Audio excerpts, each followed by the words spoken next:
कहावत है, जैसा खाए अन्न वैसा हो हमारा मन। ऐसा खाना आपको पसंद है, गरम ठंडा, वेज नॉन वेज, वो आपको सूट करेगा कि नहीं करेगा।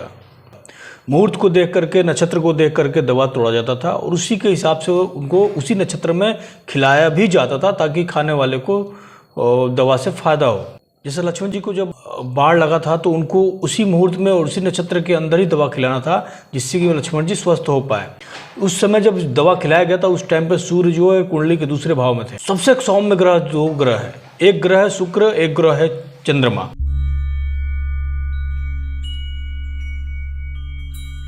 लास्ट टाइम मैंने जो टॉपिक पढ़ाया था उस टॉपिक में मैंने लास्ट टाइम बताया था कि गीता के एक श्लोक पे मैं सारे पूरे ज्योतिष में जितने भी ग्रह हैं उन ग्रहों का वर्णन कर रहा हूँ। तो उसमें मैंने सूर्य को पढ़ाया था, सूर्य जो कि हमारे शरीर में आत्मा है, और मंगल का पढ़ाया था, मंगल जो कि हमारे शरीर का देहा है। ठीक है, आज मैं बताऊंगा आपको कि जो हमारे जब संतान जो है गर्भ में आता है तो उस टाइम पे जो देहा है और आत्मा है, जब ये दोनों आपस में मिल जाते हैं तो उसको एक प्रेगनेंसी का रूप माना जाता है। बट वो प्रेगनेंसी चलती किसके बिहाफ पे है वो आज मैं बताऊंगा। देखेंगे जो आत्मा है और देहा है, इन दोनों को बांध के जो रखने वाला जो ग्रह है वो ग्रह चंद्रमा ग्रह है। अब आप बोलेंगे कि इसमें चंद्रमा का रोल कहाँ से आ गया, तो आप देखेंगे कि जो आत्मा और शरीर का जो जब बन जाता है, आत्मा और शरीर बन जाता है, तो वो जो बच्चा होता है एक बैलून में पल रहा होता है जिसमें पूरा लिक्विड भरा होता है, पूरा पानी भरा होता है। जब आप सुने होंगे कि गलती से अगर ये पानी फट जाता है, लिक्विड अगर निकल जाता है तो जल्दी से जल्दी बच्चे का ऑपरेशन करके निकालना पड़ता है। ऐसे में क्या होता है कि चंद्रमा जो है, चंद्रमा को जिस नाम में पता चल रहा है कि चंद्रमा जो है मन का कारक ग्रह है और माँ का कारक ग्रह है। तो माँ जो होती है अपने बच्चों को समेट करके संभाल करके रखती है, वैसे ही यहाँ जो चंद्रमा है आत्मा और देहा को बांध करके अपने अस्तित्व में बांध करके रखती है और 9 महीने तक उसका पालन पोषण सब होता है। चंद्रमा लिक्विड चीज़ें, जितनी भी लिक्विड चीज़ें हैं सारा चंद्रमा ग्रह है। तो आप उसमें देखेंगे कि चंद्रमा जो है लिक्विड भर करके और उनको पालन पोषण करती है। ये फटते ही बहुत प्रॉब्लम आ जाती है, बहुत सारे बच्चे बचते हैं, बहुत सारे बच्चे नहीं बचते हैं। तो चंद्रमा का रोल हमारे जीवन में बहुत बड़ा है। चंद्रमा को देख करके लगता है कि चंद्रमा माँ, मतलब इसके नाम में ही माँ छुपा हुआ है। आप देखेंगे कि जो माँ होती है वो भरण पोषण का काम करती है, भरण पोषण का। तो जो चंद्रमा है, चंद्रमा को अन्न का ग्रह बोला गया है।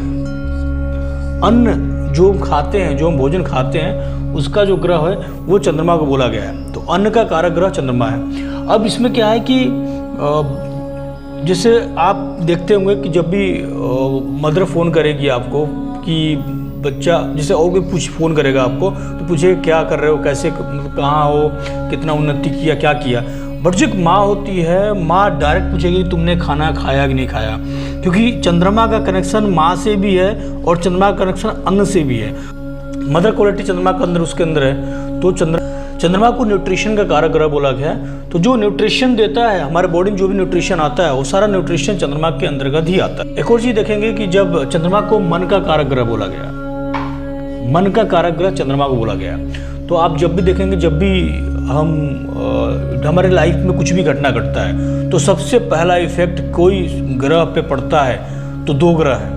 सबसे पहला इफेक्ट पड़ता है चंद्रमा पे, दूसरा जो इफेक्ट पड़ता है वो है शुक्र ग्रह पे। तो चंद्रमा हमारे मन का कारक ग्रह है। आपके लाइफ में अगर अच्छा बुरा कुछ भी घटे तो सबसे पहले आपका मन ट्रिगर होता है, तो चंद्रमा ट्रिगर होता है। और उसके बाद जो है आपका मन कैसा हुआ है उसको एक्सप्रेस तुरंत करता है आपका फेस, और शुक्र को फेस का कारक ग्रह बोला गया। तो आपका जो चेहरे का चार्मिंग है वो शुक्र ग्रह है। तो अगर आपका चार्मिंग डल हो गया, मतलब कहने के शुक्र इफेक्टेड हो गया, आपका चंद्रमा खराब हुआ तो शुक्र खराब हो गया। तो चंद्रमा और शुक्र का बहुत ही कनेक्टिविटी, बहुत क्लोज कनेक्शन है। शुक्र को पैसे का कारक ग्रह बोला गया है, तो ऐसे चंद्रमा को कैश लिक्विडिटी का कारक ग्रह बोला गया। तो इनका एक कनेक्शन बहुत स्ट्रांग है और दोनों बहुत सौम्य ग्रह है। अगर शनि ग्रह एक्टिवेट हुआ है तो राहु को कोई फर्क पड़े ना पड़े, केतु को कोई फर्क पड़े ना पड़े, कोई फर्क नहीं पड़ेगा। बट इन बाकी 9 में से 7 ग्रह कुछ भी एक्टिविटी करेंगे, उन सब का इफेक्ट कहीं ना कहीं हमारे मन पे पड़ता है, और हमारे मन जो है वो हमारा जो फेस है उस मन के इफेक्ट को एक्सप्रेस करता है। तो मन और शुक्र दोनों बहुत ही क्लोज कनेक्टिविटी में है। जब भी हम कहीं पार्टी करते हैं, जब भी हम कहीं प्लान करते हैं, तो उसमें हम क्या करते हैं, शुक्र ग्रह सजावट का काम सजावट की चीज़ जितने भी है लाइफ में वो सारा शुक्र ग्रह है। और म्यूजिक सिस्टम, वो जो म्यूजिक सिस्टम भी शुक्र ग्रह है। अब आप देखेंगे कि जब भी हम कुछ प्रोग्राम कर रहे हैं, पार्टी कर रहे हैं, तो उसमें आपको सजावट करना ही है, म्यूजिक लगाना ही लगाना है। लेकिन उसमें सबसे इम्पोर्टेंट क्या रोल प्ले करता है, आपका अन्न। चंद्रमा वहाँ पे भी है। न्यूट्रिशन, आपका क्या खा रहे हैं, कैसे खा रहे हैं, वो सारा चीज़ आपका चंद्रमा ही वहाँ पे शो करेगा। कुंडली में आप जब देखेंगे, जब कुंडली बनाते हैं तो कुंडली में जो हम एक कुंडली बनाते हैं तो कुंडली के अंदर 12 घर होते हैं। कुंडली के अंदर 12 घर होते हैं। तो जो 12 घर होते हैं कुंडली के अंदर, उसमें जो दूसरा घर होता है वो हमारे जीवन का, हमारा फूड है, खान पान है। तो आप एक चीज़ को आप नोट कीजिएगा कि जो चंद्रमा है वो दूसरे घर में ही जाके उच्च का होता है, क्योंकि खान पान का ग्रह है, वो है आपका दूसरा घर। और जो हमारा केयर करे, नरिश करे, वो चंद्रमा ग्रह है। तो चंद्रमा ग्रह खान पान के घर में ज़्यादा जाकर के उच्च का हो जाता है। चंद्रमा ग्रह क्या है, मैंने बताया जैसे आपका मन का कारक ग्रह है। तो मन का कारक ग्रह है तो कहने की मानसिक स्थिति आपकी चंद्रमा ग्रह से पता चलेगा कुंडली में। तो आपकी मानसिक स्थिति कैसी है, अगर आप कितना भी परेशान हो रहे हो, मेंटल डिस्टर्ब हो रहे हो, तो आप चंद्रमा से संबंधित कोई भी कार्य करेंगे तो आपको मानसिक शांति मिलेगी। इसीलिए लोग मरने के बाद बड़ा सा भंडारा करवाते हैं, और जो इंसान मरता है उसके द्वारा कमाए हुए धन से लोगों को खाना खिलाया जाता है, ताकि जो बंदा मरा है उसको कम से कम मेंटल पीस मिले। मरने के ऐसा नहीं कि मरण का कारक ग्रह है। और जब भी हम दान करते हैं तो जो आत्मा मरता, जो आदमी इंसान मरता है, उसके द्वारा खिलाए हुए अन्न से, मतलब उसके द्वारा कमाए हुए धन को दान किया गया है एज अ फूड के रूप में। तो ऐसे में क्या होता है कि वो कहीं ना कहीं उसका दान उस आत्मा को और स्वच्छ करता है, और उसके पापों को थोड़ा कम करता है, और जल्द से जल्द उसको मुक्ति प्रदान करता है। इसीलिए मरने के बाद खाना खिलाने का प्रावधान किया गया है। इवन अगर कोई बंदा बहुत पीड़ित है, मानसिक पीड़ा में है, तो ऐसे में आदमी उसको अगर उसके नाम से, उसके कमाए हुए धन से अगर दान करवाए, फूड दान करवाए, तो भी वो मानसिक पीड़ा से धीरे धीरे उभरने लगता है। वो कहावत आपने सुना होगा कि जैसा खाए अन्न वैसा हो हमारा मन। तो वो चीज़ एकदम फिट बैठता है। अगर मान लीजिए आपके कुंडली में गर्म खाना का योग है या फिर ठंडा खाने का योग है, और आप जो है उल्टा खा रहे हैं, तो आपका जो मन है वैसा होना स्टार्ट हो जाएगा। और आपका जब मन वैसा होना स्टार्ट होगा तो आपके लाइफ में आपको रोग भी उस टाइप का आना स्टार्ट हो जाएगा, आपके एक्शंस भी आपका उसी टाइप का होना स्टार्ट हो जाएगा। एग्जाम्पल के लिए कुंडली के, जब हम कुंडली बनाते हैं तो कुंडली को हम लग्न में देखते हैं, कि लग्न से देखते हैं कुंडली को। बट जब हम लग्न से देख लेते हैं तो लग्न से देखने के बाद फिर हम कुंडली को चंद्र से बना के देखते हैं, जिसको चंद्र कुंडली बोलते हैं। तो लग्न कुंडली, फिर चंद्र कुंडली, चंद्र कुंडली से देखते हैं कि इस बंदे का मन कैसा है, क्या इसका मन ठीक है कि नहीं ठीक है। क्योंकि चंद्रमा अगर ठीक है तो इस बंदे का हर चीज़ ठीक होगा, बैलेंस्ड होगा। जो कुंडली में अगर एग्जाम्पल के लिए बताता हूँ आपको कि मान लीजिए किसी की कुंडली में ठंडा खाने का योग है, और वो बंदा उल्टा अपने कर्म में डाल रखा है। कर्म, कुछ पूजा पाठ नहीं बता रहा, सिर्फ कर्म को लेकर बता रहा हूँ कि अगर उसने कर्म में डाल रखा है कि मुझे गर्मा गर्म ही खाना खाना है, और वो बिना ठंडा किए खाना को खा रहा है, तो देखिए डेफिनेटली उसके आने वाले टाइम में उसको पेट में बहुत सारी डिजीज़ स्टार्ट हो जाएंगी, यहाँ तक पाइल्स जैसे बीमारियाँ भी उसको होना स्टार्ट हो जाएगा। तो जब भी वो खाना खाएगा गर्म, उसको कुछ ना कुछ बीमारियाँ लगी ही रहेंगी, और ऊपर से वो कहीं ना कहीं अग्रेसिव बहुत ज़्यादा दिखेगा आपको।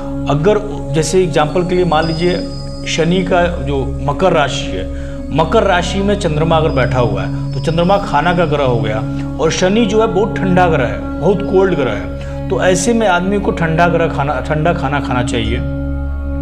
अगर ऐसा बंदा ठंडा खाना नहीं खा रहा है तो बहुत ही अग्रेसिव नेचर का हो जाएगा, उसको बहुत सारी बीमारियां हो जाएंगी। तो आप देखेंगे कई बार कि मकर राशि वाले जो होते हैं वो काफ़ी सारी बीमारियों को लेकर के झेलते रहते हैं, उनके खाने का प्रॉब्लम की वजह से।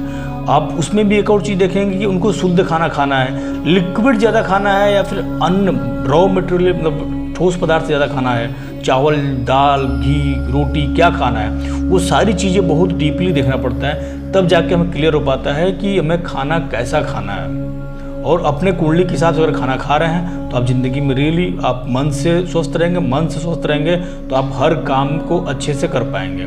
तो मन एक कहावत है ना कि मन के जीते जीत और मन के हारे हार। तो अगर आप मन से स्वस्थ हैं तो आपका सब कुछ अच्छा है। इसलिए कुंडली में चंद्रमा को स्ट्रॉन्ग करना बहुत ज़्यादा अनिवार्य है। पहले टाइम पे क्या करते थे कि जो भी दवा, आज भी बहुत सारे ऐसे जो आयुर्वेदिक प्रैक्टिस करते हैं, तो ऐसे जो आयुर्वेदिक प्रैक्टिस करने वाले जो डॉक्टर होते हैं, चिकित्सक होते हैं, वो लोग सही मुहूर्त और सही नक्षत्र का वेट करते हैं। पहले के टाइम पे क्या होता था कि जब भी कोई दवा तोड़ना होता था तो उसको एक सही नक्षत्र में तोड़ना होता था, उस नक्षत्र में तोड़ करके फिर उसको खाना होता था सही नक्षत्र में ही। अब सही नक्षत्र को कैसे, चंद्रमा आपका खाना, कुछ भी आप खाते हैं वो सारा कुछ आपका चंद्रमा है, और जो चंद्रमा जिस नक्षत्र में मूव कर रहा होता है, अगर उसका अति मित्र नक्षत्र है और उस दवा से संबंधित मित्र, जैसे मान लीजिए एक एग्जांपल के लिए बताता हूँ कि अगर मान लीजिए अश्वगंधा एक दवा है, अश्वगंधा बहुत सारे लोग सुने होंगे, जड़ी बूटी में बहुत सबसे मतलब बहुत बेस्ट है, स्ट्रेस को कम करता है। तो अश्वगंधा जो है उसका कनेक्शन केतु के साथ में है, और आपके कुंडली में अगर चंद्र और केतु की युति है तो ऐसे में अगर आप केतु के अश्विन नक्षत्र में अगर आप अश्वगंधा के जड़ को तोड़ते हैं या जड़ को निकालते हैं और उस नक्षत्र में ही उस बंदे को खिलाते भी हैं, तो आपके कुंडली में अगर चंद्रमा और केतु का दोष है, आप डिप्रेस रहते हैं, बहुत ज़्यादा मेंटल डिस्टर्ब हैं, तो आपको सडन रिलीफ मिलना स्टार्ट हो जाएगा। इसीलिए उस टाइम पे लोग एक नक्षत्र ढूंढते थे कि चंद्रमा किस नक्षत्र में गोचर कर रहा है, कहाँ पे चल रहा है, और उसके अकॉर्डिंग कौन सी बीमारी है, उसके अकॉर्डिंग वो दवा तोड़ करके वो दवा फिर खिलाते भी थे उसी नक्षत्र के हिसाब से। जैसे कि आप एग्जाम्पल के लिए देखेंगे कि जब लक्ष्मण जी को जब मेघनाथ ने बाण मारा था, तो जो ऋषि आए थे, जो शैल आयुर्वेदिक चिकित्सक थे, उन्होंने बोला कि संजीवनी वटी को लाएं और सूर्य के उदय होने से पहले खिलाना है, मतलब सूर्य जब उदय हो उससे पहले खिलाना है। तो जब दवा आई थी तो उनको उस टाइम पे सूर्य जो थे वो कुंडली के द्वितीय भाव में गोचर कर रहे थे, और उस टाइम पे वो संजीवनी वटी, जैसे एक लोग सिर्फ संजीवनी वटी ही जानते हैं, बट वटी मतलब बहुत सारे ऐसे वटी, चंद्र प्रभाव वटी हुई है, बहुत सारे ऐसे वटी है। तो संजीवनी वटी को जब खिलाया गया तो जो उनको अति शीघ्र तुरंत लाभ पहुंचाया और तुरंत उठ खड़े हुए। इसीलिए उनको सूर्योदय से पहले के लिए रखा गया था मुहूर्त, क्योंकि संजीवनी वटी ऐसे नक्षत्र और ऐसे मुहूर्त में खिलाना था उनको। तो मुहूर्त और नक्षत्र का बहुत बड़ा रोल है हमारे लाइफ में। तो इसीलिए चंद्रमा हमारा जो इंटेक है, हमारा जो फूड है, क्योंकि हम जी रहे हैं खाने फूड के वजह से हम जी रहे हैं, तो फूड अगर नहीं रहेगा तो हम ज़्यादा दिन तक सस्टेन नहीं कर पाएंगे। तो हमारा बैलेंस फूड बहुत ज़रूरी है, और बैलेंस फूड में हमें क्या खाना है क्या नहीं खाना है वो भी हमें पता होना बहुत ज़रूरी है। तो चंद्रमा हमारा ठीक रखना है तो हमें उसके अकॉर्डिंग ही खाना पीना करना पड़ेगा। चंद्रमा को माता लक्ष्मी से भी जोड़ा गया है, जैसे कि आप, और चंद्रमा को आपकी बेटी से भी जोड़ा गया है। तो पहले ज़माने में, जब आज भी आजकल देखते हैं आप कि जब बेटी घर से विदा होती थी तो ये सोचते थे कि हमारे घर से लक्ष्मी जा रही है। तो जब लक्ष्मी जा रही होती है तो ऐसे में क्या होता है कि वो जब शादी करके लक्ष्मी दूसरे मेरे घर से दूसरे के घर में जा रही होती है, तो ऐसे में लोग क्या करते हैं कि बेटी से उसके हाथ से चावल को पीछे साइड में फेंकवाते हैं, ताकि तुम एज ए लक्ष्मी दूसरे घर को तो जाके भर रही हो, बट मेरा घर ना खाली हो जाए, मेरा घर ना खाली हो, इसके वजह से वो चावल को पीछे भगवा देते हैं। अब चावल को ही क्यों चूज किया उन्होंने? क्योंकि चावल जो है, चावल का कनेक्शन जो है डायरेक्ट चंद्रमा से है, और चावल फेंकने से कि एक लक्ष्मी जा रही तो दूसरी लक्ष्मी हमारे घर में पड़ी रहे। अब उस समय क्या है, पहले ज़माने में लोग चावल को ही लक्ष्मी मानते थे, चावल को ही मतलब अन्न को ही धन मानते थे। आज के डेट में कैश हो गया है, अलग चीज़ है, बट पहले लोग अन्न को ही धन मानते थे। तो अगर ये धन जा रही है घर से, तो कम से कम घर को भर के जाए। बहुत सारे ऐसे स्टेट्स हैं जहाँ पे ये जो जाते समय पीछे चावल फेंकती हैं लड़कियाँ, बहुत सारे स्टेट्स में ऐसा नहीं होता है, बट वहाँ पे क्या होता है कि वो अपने पूजा स्थल में ही लड़का लड़की जाते हैं और लड़की उस घर में चावल वगैरह कुछ भरती है, उसको बोलते हैं घर भर रही, घर भर करके जाओ। तो ऐसे करते थे पहले। ऐसे कई बार आप देखे होंगे कि घर भराई के साथ साथ गोद भराई भी। अब गोद भराई में क्या होता है कि जब जो शिशु गर्भ में पल रहा होता है उस टाइम पे गोद भराई किया जाता है। उस गोद भराई में भी कहीं ना कहीं हम अच्छे अच्छे फ्रूट्स, अच्छे अच्छे अन्न ही उस गोद भराई में डालते हैं, ताकि जो आने वाली संतान हो उसका चंद्रमा अच्छा हो और चंद्रमा बैलेंस हो। अगर चंद्रमा अच्छा है, बैलेंस है, तो कहीं ना कहीं वो बहुत अच्छा बच्चा और हेल्दी बच्चा होगा। आप देखे होंगे कि कई बार क्या होता है कि अगर किसी बच्चे को बोलेंगे अगर सूखी रोटी भी खाओ, अगर गांव में लोगों से बोलते हुए सुना होगा आपने कि सूखी रोटी भी खाओ, अगर मन खुश है और मन से खुश हो तो वो सूखी रोटी भी घी का काम करेगा। तो यहाँ मन का बहुत बड़ा रोल है और चंद्रमा का बहुत बड़ा रोल है हमारे जीवन में। अगर आपकी कुंडली में चंद्रमा पीड़ित है तो आप देखेंगे कि आपके लाइफ में कैश लिक्विडिटी की बहुत दिक्कत होगी, आपसे पैसा बचाना बहुत मुश्किल हो जाएगा। जिसके घर में नल टप टप टपकते रहते हैं, जिसके घर में ज़्यादा से ज़्यादा पानी वेस्ट किया जाता है, क्योंकि चंद्रमा का कनेक्शन पानी से भी है, तो वो लोग क्या, उनके घर में कैश लिक्विडिटी की प्रॉब्लम हमेशा बनी रहेगी। तो अपने घर के पानी को ज़्यादा वेस्ट ना करें, अपने पानी को बचाएं ताकि आपके कैश लिक्विडिटी की दिक्कत ना हो। जिनकी माता या जिनके पिता किसी लोग, कुछ लोगों को अन्न दान करते रहते हैं, मान लीजिए घर उनके पूर्वज जो है बहुत अन्न दान किए हैं, बहुत कैश दान किए हैं, तो आप देखेंगे कि जो उनकी आने वाली जनरेशन होगी कहीं ना कहीं वो उनको कभी खाने की दिक्कत नहीं होगी। वो कभी ऐसा नहीं होगा कि एक वक्त का खाना नहीं मिला, हमेशा खाना, मतलब खाना उनको अवेलेबल रहेगा, क्योंकि उन्होंने वो दान किया है। तो उनकी आने वाली संतान अपने मतलब उनके जो पूर्वज हैं अपने आने वाली संतान का चंद्रमा ठीक करके गए हैं। वो अगर कोई बंदा है, उसकी माँ अगर लोगों की चुगली कर रही है, बैक बाइटिंग कर रही है, अगर तो जो उससे आने वाली जो संतान होगी, तो वो जो संतान होगी वो मेंटल डिस्टर्ब होगी, वो चिड़चिड़ा वाली बच्ची होगी या बच्चा होगा। और अगर किसी की माँ जो है अगर ब्लेम लगा रही है, अगर किसी को खाने के लिए नहीं दे रही, कोई खाने के लिए मांगा, अन्नदान नहीं कर रही, कोई गरीब बहुत मजबूर था, उसको पैसे की दिक्कत थी, उसको टाइम पे उसने पैसे का हेल्प नहीं किया, तो आप देखेंगे कि उसके आने वाले संतान पे भी उसका इफेक्ट पड़ेगा और वो पैसे के लिए और खाने के लिए दर बदर भटकेंगे और परेशान रहेंगे।